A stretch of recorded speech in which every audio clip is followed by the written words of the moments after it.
ప్రతి విజయం వెనుక ఉంటుందో మహిళ, వెలుగుల్ని పంచి కరిగే కొవ్వొత్తిలా, ఆ వెలుగే సత్యం శివం, గుర్తిస్తే నీదే జయం.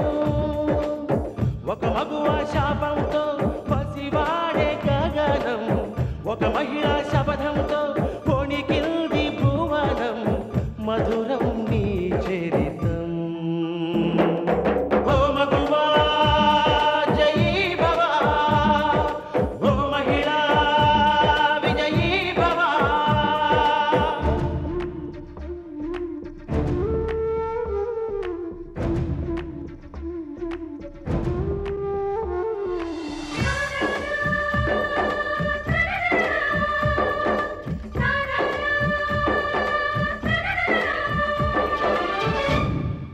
ఒట్టి మాటతో ఒక్కనాటికి రాదు రాదు జయము, చిత్తశుద్ధితో చెమట ఓడ్చితే అందదా విజయము.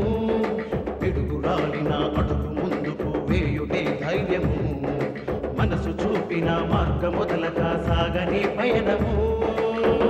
అంతులేనిది నీ సహనము, సాటి లేనిది నీ త్యాగము. బతుకు బాటలో ఎన్ని వెతుకులాటలో, మలుపు మలుపున ఎన్ని ఆటుపోటులో, గెలుపే నీ ధ్యేయం. సాహసమే నీ ఆయుధం, సాధించే నీ ఆశయం. సాహసమే నీ ఆయుధం, సాధించే నీ ఆశయం.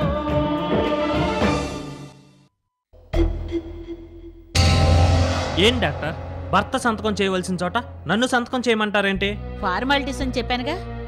పెళ్లి కాకుండానే తొందరపడ్డా రేపు ఆ అమ్మాయిని పెళ్ళాడేది నువ్వేగా.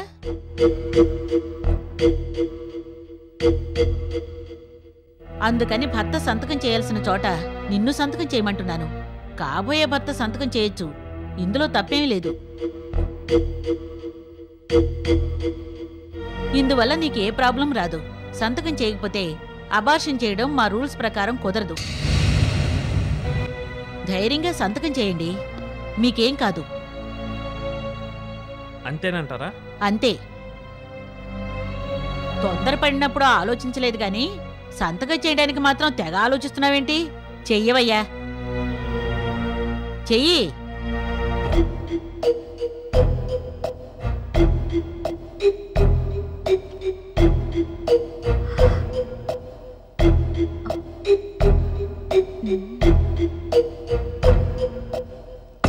మిస్టర్ జయకృష్ణ, ఇంకెక్కడికి పోతావు? నీ చేతి రాత నీ తలరాతనే కాదు, నీ కుటుంబం మొత్తం చరిత్రనే మారుస్తుంది. ఈ సీత అంటే ఏమిటో నీకు త్వరలోనే తెలుస్తుంది.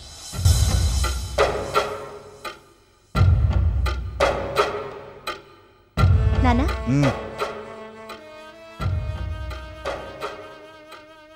మహారాజశ్రీ వీరాస్వామి గారికి మీ శ్రేయోభిలాషి నమస్కరించి వ్రాయినది. అడవాల ధర్మారావు గారి మేనకోడలు సీతను మీ కోడలుగా చేసుకోవాలి అనుకుంటున్నారు. పెళ్లి చూపులు కూడా జరిగాయి. ఇక ముహూర్తాలు పెట్టుకోవడమే తరువాయి. అయితే మీకు కాబోయే కోడలు సీత ఎప్పుడో కాలు జారింది. ధర్మారావు గారి పెద్ద కొడుకు జయకృష్ణ వల్ల ఆవిడ నెల తప్పింది. తప్పిన నెల ముప్పు కాకుండా ఉండటం కోసం అబార్షన్ కూడా చేయించుకుంది. సదరు అబార్షన్ సర్టిఫికెట్ ఇందు మూలముగా జతపరచడమైనది. మీ మంచిని కోరే మీ శ్రేయోభిలాషి. నానా, ఈ లెటర్కి సర్టిఫికేట్ జత చేసి వీరాస్వామి గారికి పంపించు. వెంటనే పోస్ట్ చేయి. మిగతా విషయాలు నేను చూసుకుంటాను. శాబాష్ తల్లి, శాబాష్. నీ బ్రెయినే బ్రెయిన్ రా. పులి కడుపున పులే పుడుతుంది నిరూపించావు. ఇప్పుడే పోస్ట్ చేస్తాగా.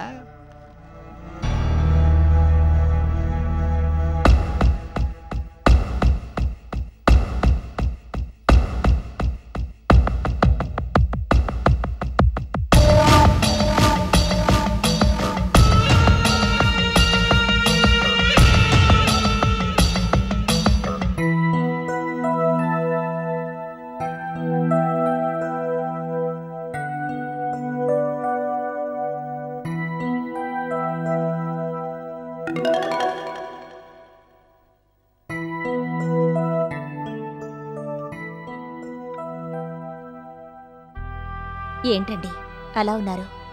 ఏమీ లేదు. వినోద్, బాలాజీ, సీత పెళ్ళిళ్ళు కుదిరాయి. ఇంటికి పెద్ద కొడుకు జయగేషన్ ఒక్కడే మిగిలాడు. వాడికి కూడా మంచి సంబంధం చూస్తే 3 పెళ్ళిళ్ళు ఒకే పందిట్లో చేయొచ్చు. పెద్దాడి పెళ్లి గురించి ఆలోచిస్తున్నాను. అల్లుడు, నీ ఆలోచన నాకేం నచ్చలేదు. ఇంట్లో పెళ్లికి ఎదిగిన ఆడపిల్లని పెట్టుకుని దాని పెళ్లి గురించి ఆలోచించకుండా మగపిల్లల పెళ్లిళ్ళ గురించి ఆలోచిస్తారా? ఎవరైనా వెంటే నవ్విపోతారు. ముందు ఇందు సంగతి ఆలోచించండి. ఇందు పెళ్లికి తొందర ఏం లేదు. నిదానంగా దాని మంచి సంబంధం చూసి రంగరంగ వైభవంగా పెళ్లి చేస్తాను. దాని పెళ్లికి మగపిల్లల పెళ్లిళ్ళకి ముడేయకండి. జయగిష్కి తగిన మంచి సంబంధం ఉంటే చెప్పండి. మంచి సంబంధం అంట, మంచి సంబంధం. మన బంగారం మంచిదైతేగా. మనం ఆడుకున్న వ్యసనాలకి మంచి పిల్ల ఎక్కడ దొరుకుతుంది? వంక సంక చూడకుండా తాడు బొంగరం లేని ఏ పల్లెటూరు బయటనో కట్టబెట్టండి. అమ్మా, ఏదో సంబంధం కట్టబెట్టడానికి నా కొడుకే దిక్కు దివాణం లేనివాడు కాదు. అలా అని చెప్పి ఒక ఆడపిల్ల బతుకు నాశనం చేస్తావా? అమ్మా, మంచి చెడ్డ లేకుండా మాట్లాడుకో. నా కొడుకేం తక్కువని? అన్నీ ఎక్కువే. ఇదిగో వాడు అలా తయారవడానికి కారణం నువ్వు. అమ్మా, ఇక నీ పురాణం ఆపు తల్లి. నిజం మాట్లాడితే నిష్ఠూరమే మరి. ఏమండి, మా అమ్మ మాటలేం పట్టించుకోకండి. పట్టించుకుంటే ఇంట్లో ఉండిచ్చేవాడినా? ఏమండి, ఆ మధ్య నరసింహరాయుడు గారు మిమ్మల్ని కలిసి వాళ్ళ అమ్మాయిని ఇస్తానని చెప్పారు కదూ. ఆ సంబంధం చూడకూడదు? పోనీ మన ఇంజనీర్ సుందరం గారి అమ్మాయిని చూద్దామా? ఈ 2 సంబంధాల్లో ఏదో ఒకటి చేసుకుంటే బాగుంటుందండి. సుందరం సంబంధం కన్నా నరసింహనాయుడు సంబంధమే మంచిదనుకుంటున్నాను. ఆయనతో మాట్లాడతాను. జయు, ఫోన్ మోగింది. నరసింహరాయుడు గారి సంబంధమే మాట్లాడండి. అలాగే. హలో, ధర్మారావు అయ్యర్. ఇందు ఉందండి? ఉంది. మీరెవరు? జనరల్ హాస్పిటల్ నుంచి డాక్టర్ మాట్లాడుతున్నాను. పిలుస్తానండి. అమ్మా ఇందు, నీకు ఫోన్ అమ్మా. వస్తున్నాను. ఏమండి, మర్చిపోయాను. నాయుడు గారింటికి వెళ్ళి వచ్చేటప్పుడు వాళ్ళ అమ్మాయి ఫోటో తీసుకురండి. కాబోయే కోడలు చూసుకోవాలని అంత ఆతృతగా ఉందా? హలో, ఎస్, నేను రమణ్ మాట్లాడుతున్నాను. చెప్పండి డాక్టర్. ఆ పేషెంట్ మరీ గొడవ చేస్తుంది, ఒకసారి రాగలరా? అలాగా, సరే, ఇదిగో వస్తున్నాను. నాన్నా. ఏంటమ్మా? ఆ రోజు ఒక అమ్మకు అన్నం తినిపించని చెప్పాను కదా. ఇప్పుడు ఆ అమ్మ నానా గొడవ చేస్తోందంట. ఎవరి మాట వినడం లేదంట. నా మాట వింటుందన్న నమ్మకంతో డాక్టర్ గారు రమ్మంటున్నారు. వెళ్ళిరానా? సొంత పనులు ఉన్నప్పుడు పరోపకారం వద్దన్నాను, కానీ పని లేనప్పుడు పరోపకారం చేయడం తప్పు కదమ్మా. వెళ్ళరా. థ్యాంక్స్ నాన్న, వస్తానమ్మా.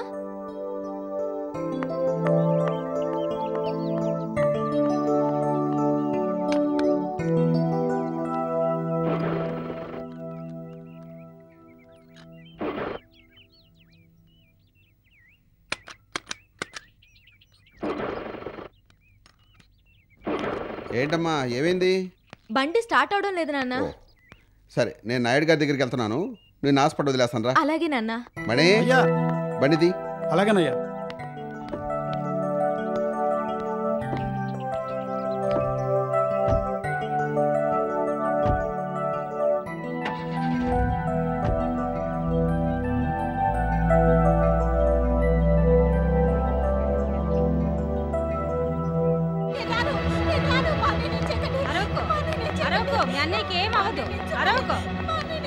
చెప్పేది అరవకో, మేము చూసుకుంటాగా. అరవకో, చెప్పిన మాట విను. అరవకో, అరవకమ్మా, అరవకో. మీ అన్నయ్యకి నేను తిరిగి వచ్చేటప్పుడు నేను పికప్ చేసుకుంటానమ్మా. సరేనా? మీ అన్నయ్యకి ఏమవ్వదు, నేను చెప్పానుగా. ఏమవ్వదు, నేను చూసుకుంటాం. అరవకో. ఒకవేళ ఆలస్యం అయ్యేటట్లయితే నేను ఫోన్ చేస్తాను. అరవకో, మీ అన్నయ్యకి ఏమవ్వదు, మీ అన్నయ్యకి ఏమవ్వదమ్మా. నేను చెప్తున్నాను కదా, ఏమవ్వదు, నేను చూసుకుంటాను. అరవకో, నీకే చెప్పేది. అరవకో, అరవకంటున్నానా? అరవకో, అరవకమ్మా, అరవకో, చెప్పేది నీకే.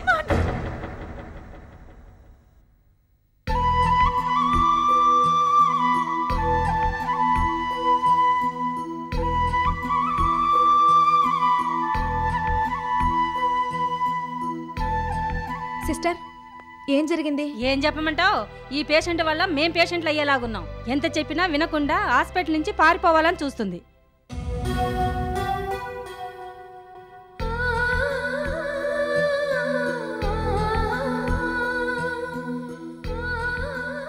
హాస్పిటల్లో గొడవ చేయకూడదని చెప్పానా? మీరెవరో ఎవరికీ తెలియదు. మీకోసం హాస్పిటల్ స్టాఫ్ అంతా కష్టపడుతుంటే మీరిలా వాళ్లను అల్లరి పెట్టొచ్చా?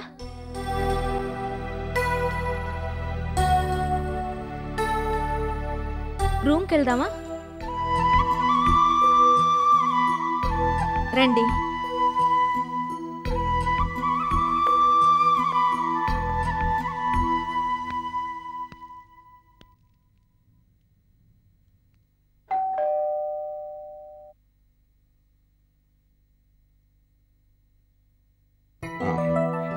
నమస్కారం నాయుడు గారు. ఓ ధర్మారావు గారా, నమస్కారం అండి.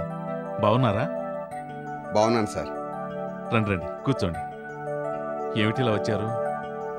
మీతో పనిబడి వచ్చాను. కూర్చోండి.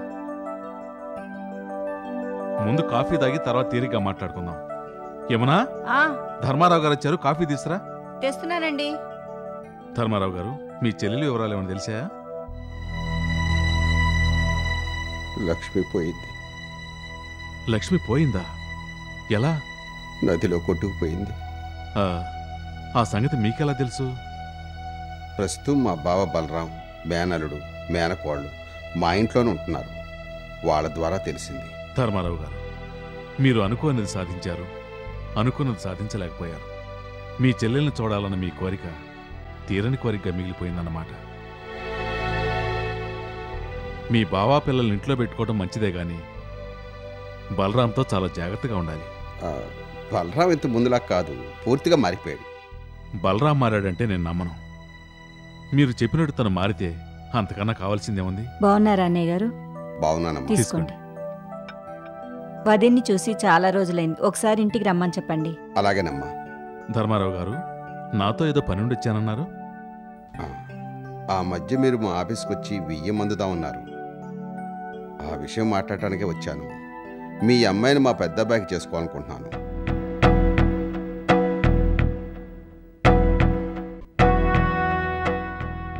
నేను ఇలా అడగటం మీకు వింతగా అనిపిస్తుందా? ఆశపడి అడిగినప్పుడు కాదన్నవాడు ఇప్పుడు పని కట్టుకుని వచ్చాడేమిటా అని ఆలోచిస్తున్నారా? ఆహా, అదేం కాదు. మీరు కాస్త లేటుగా వచ్చారు. మా అమ్మాయికి ఈ మధ్యనే పెళ్ళైపోయింది. ఎవరిని పిలవటానికి కుదరలేదు. అర్జెంటు ముహూర్తం. మిమ్మల్ని పిలవలేదని ఏమనుకోకండి. దాందే ఉంది నాయుడు గారు. అందుకే పెద్దలంటారు, కళ్యాణ ఘడి వస్తే పెళ్ళాగదని. నేను వెళ్ళొస్తాను.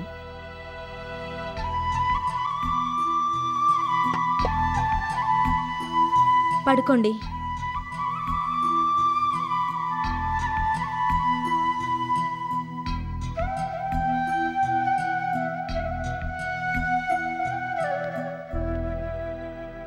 ఇందు, ఈవిడ ఏ జన్మలో ఏ పుణ్యం చేసుకుందో కానీ మా ఎండి గారి కంటపడి ఈ హాస్పిటల్లో అడ్మిట్ అయ్యి నీ కంటపడింది. ఈవిడికి సంబంధించిన వాళ్ళు ఏ పాపం చేసుకున్నారో ఏమో, వాళ్ళ కంట పడకుండా ఆవిడ ఇక్కడుంది. నీకు ఈవిడికి ఏ సంబంధమో తెలీదు. ఎవరి మాట వినని ఈవిడే నీ మాట వింటుంది. నాకు తెలిసి ఈవిడికి నాకు ఏ సంబంధం లేదు సిస్టర్. ఈ జన్మలో ఉండకపోవచ్చు, కానీ పోయిన జన్మలో ఉండొచ్చుగా సిస్టర్.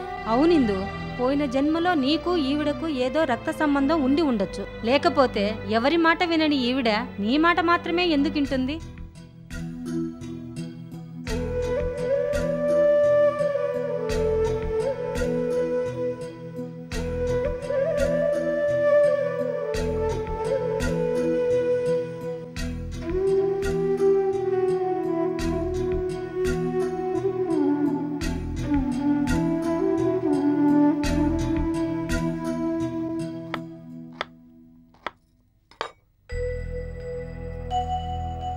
రామా, ఏంటి పరోపకారం అంతా అయిందా?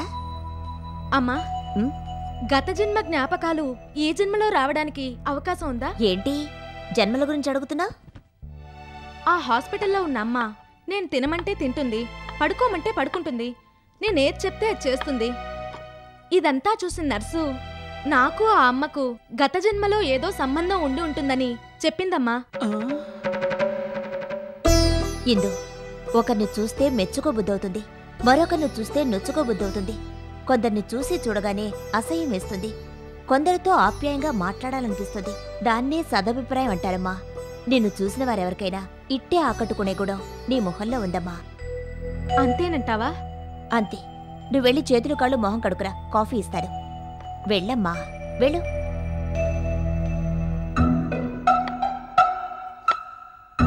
శాంతి, ఇందు మాటలను బట్టి చూస్తుంటే నాకు సందేహం వచ్చింది. ఏంటది? ఆ హాస్పిటల్లో ఉన్నావిడ ఇందు కన్న తల్లేమో. అమ్మా, ఇందు చెప్పిన దాన్ని బట్టి చూస్తే నాకు అలా అనిపిస్తుంది. పురిటి గుడ్డు కర్ణుణ్ణి నదిలో వదిలిన కన్నె కుంతి ఆ తర్వాత రాధేయుడిగా ఎదిగిన కర్ణుణ్ణి చూశాక ఏదో తెలియని పాసం కలిగింది. అదేవిధంగా కుంతిని చూసిన కర్ణుడికి కలిగింది. పేగుపాసానికి ఉన్న శక్తి అలాంటిదమ్మా. అదేవిధంగా హాస్పిటల్లో ఉన్న ఆవిడ ఇందు తల్లి కూతుళ్ళు ఎందుకై ఉండకూడదు?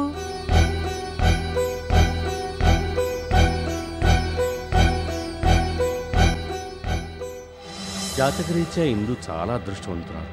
ఆ పిల్ల అదృష్టం అడ్డుపుల్ల వేయడం వల్ల మీకు ఏ కీడు రాదు. ఆ పిల్ల మీ ఇంట్లో ఉన్నంత వరకు మీకు ఎలాంటి అశుభాలు జరగవు.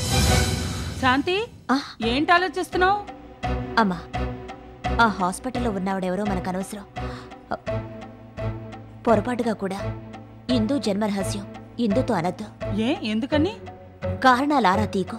నేను చెప్పింది మర్చిపోకు.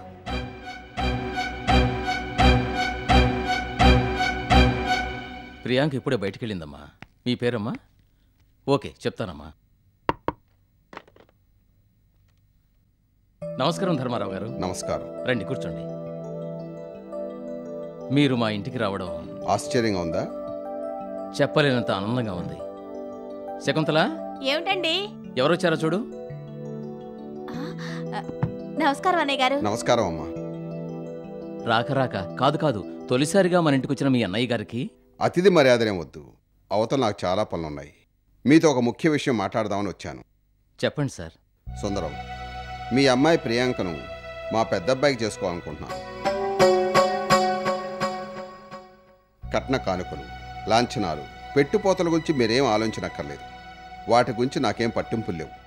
మీరే స్వయంగా వచ్చి సంబంధం చేసుకుంటానంటే అంతకన్నా కావలసిందే ఉంది. మీతో వియ్యమందడానికి పెట్టి పుట్టాలి. కానీ ఏమిటి మీ అనుమానం? మీ పెద్దబ్బాయి గురించే. అతను ఎలాంటి వాడో అందరికీ తెలుసు. అందుకే ఆలోచించాల్సి వస్తుంది. సుందరం, నువ్విలా సందేహించడం న్యాయమే. అయితే పుడుతూనే ఎవరు చెడ్డవాళ్ళు కారు. పరిస్థితులు, స్నేహాలు మంచివాళ్ళుగాను చెడ్డవాళ్ళుగాను తయారు చేస్తాయి. పెళ్లికి ముందు ఎంతో మంచిగా ఉన్నవాళ్ళు పెళ్ళైన తర్వాత ఎంతమంది చెడిపోలేదు? అదేవిధంగా పెళ్లికి ముందు తప్పుదారి పట్టిన వాళ్ళు పెళ్ళైన తర్వాత ఎంతమంది మంచిగా మారలేదు? మనుషులంతా ఎప్పుడూ ఒకేలా ఉండరు. మార్పు అనేది సహజం.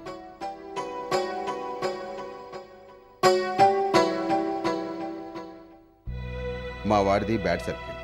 అందుకే వాడు అలా తయారయ్యాడు. పెళ్ళైతే వాడు మారతాడని, మీ అమ్మాయి వాడిని మారుస్తుందని నా నమ్మకం. అలా అని చెప్పి మిమ్మల్ని బలంతో చేయట్లేదు. ఏదో నా అవసరానికి మిమ్మల్ని మొహమాట పెట్టట్లేదు.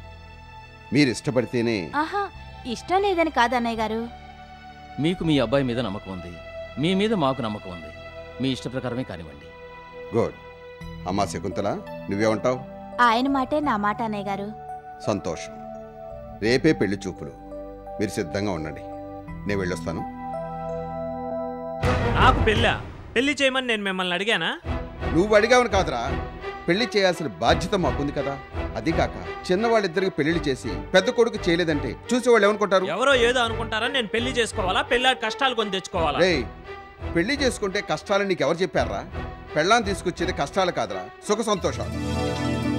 పెళ్లి చేసుకున్న వాళ్ళంతా కష్టాలు పడుతున్నారంటావా? ఏ వయసులో జరగాల్సిన అచ్చడా ముచ్చడా ఆ వయసులో జరిగితేనే అందం, ఆనందం. పెళ్లి, పెళ్ళాం, పిల్లలు, ఇదేరా జీవితం. ఆ జీవితం నాకొద్దు. ప్రస్తుతం నేను ఎంజాయ్ చేసిన జీవితం నుంచి నన్ను దూరం చేయకండి. నాకు ఇప్పుడు పెళ్లి చేసుకోవాలని లేదు. మరి ఎప్పుడు చేసుకోవాలనుకుంటున్నావు? ఎప్పుడనేది ఇప్పుడే చెప్పలేను. ఇంటికన్నా గుడి పదిలో అనుకునేవాడు ఇలాగే మాట్లాడతాడరా. నువ్వు చేసుకోవాలనుకునేటప్పటికి సగం వయసు అయిపోతుంది.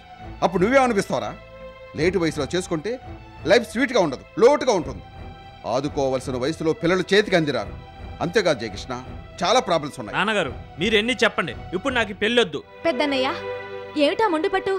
నాన్నగారు ఇంతగా చెప్తున్నా వినిపించుకోవే. నువ్వు పట్టిన కుందేలకి మూడే కాళ్ళంటే ఎలా? నాన్నగారికిచ్చే మర్యాద ఇదేనా? నాన్నగారి పెద్దరికాన్ని ప్రశ్నించడం లేదు, ఎదిరించడం లేదు. నాన్నగారి ఆలోచనలు వేరు, నా ఆలోచనలు వేరు. అసలు నేనేంటో, నా మనసు ఏంటో తెలుసుకోకుండా. జయకృష్ణ,